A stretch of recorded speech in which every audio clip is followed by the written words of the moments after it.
Aaron was born February 5th, 1971. This coming February 5th, he would have turned 40 years old. Rashi, the medieval French Torah commentator, comments on the words, "All the house of Israel." Everyone, Rashi says, the men and the women bewailed Aaron because he was a rodef shalom, a pursuer of peace, and a matil ahava, a creator of love, bringing people who had arguments together and making peace between husbands and wives.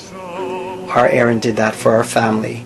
We had a falling out many years ago, but now over Aaron's illness, we rallied together, put our differences aside, and worked as one. Aaron, the pursuer of peace, created Shalom Bayit, peace in our house. When Aaron was growing up in school, special education was really in its infancy, and instead of teaching him to read and write, his educators just passed Aaron onto the next level, still basically illiterate. When I returned from Israel in 2003, after having lived there for 10 years, I had to recreate myself and find a new direction. I decided to go into education, and my greatest teacher was Aaron.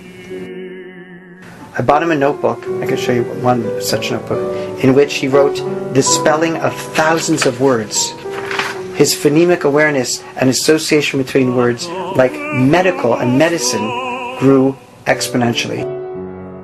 He even started writing movie scripts, which we faxed together and emailed to ABC, NBC, Steven Spielberg, and George Lucas. He was delighted when they acknowledged receipt of his script and remarked on the originality of his ideas.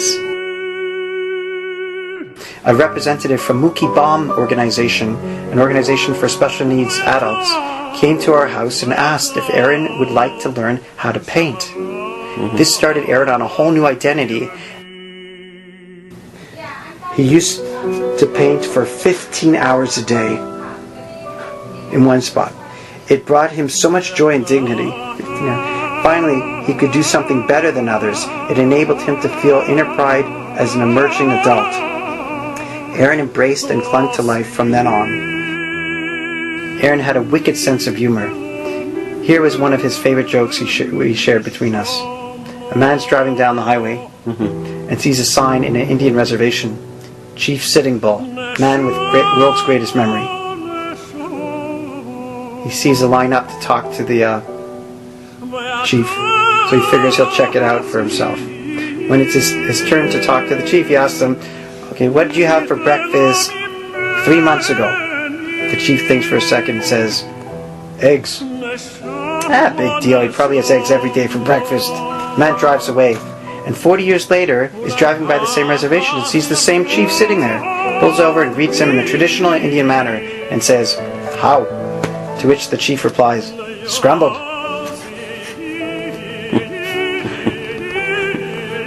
Every morning Aaron would ask me, "How?" To which I always replied, "Scrambled." And Aaron was thrilled and amused. As he grew up in his teenage years, Aaron more than overcame his childhood fear of water and even entered the Special Olympics and became a finalist, winning medals in competitive swimming relays. He held the champion title 1 year for all of Ontario. In the early 80s, Aaron was featured by the TTC as their poster boy to ride out the recession by buying a Metro Pass. His image was plastered in subway cars and buses throughout the city. 3 months before Aaron passed away, I had a dream that I remember so vividly upon waking, which is very, very rare for me. In the dream, I died and went to the world to come, and was suddenly in the presence of a tzaddik, a saint, with a long white beard and robes radiating light. I felt unworthy to be in his presence, so I turned to go away. The tzaddik said to me, "Marcel, why are you leaving? Please stay. Don't you recognize me?" "No, I don't. Who are you?"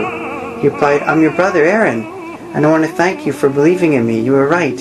I was able to do more than others believed I could."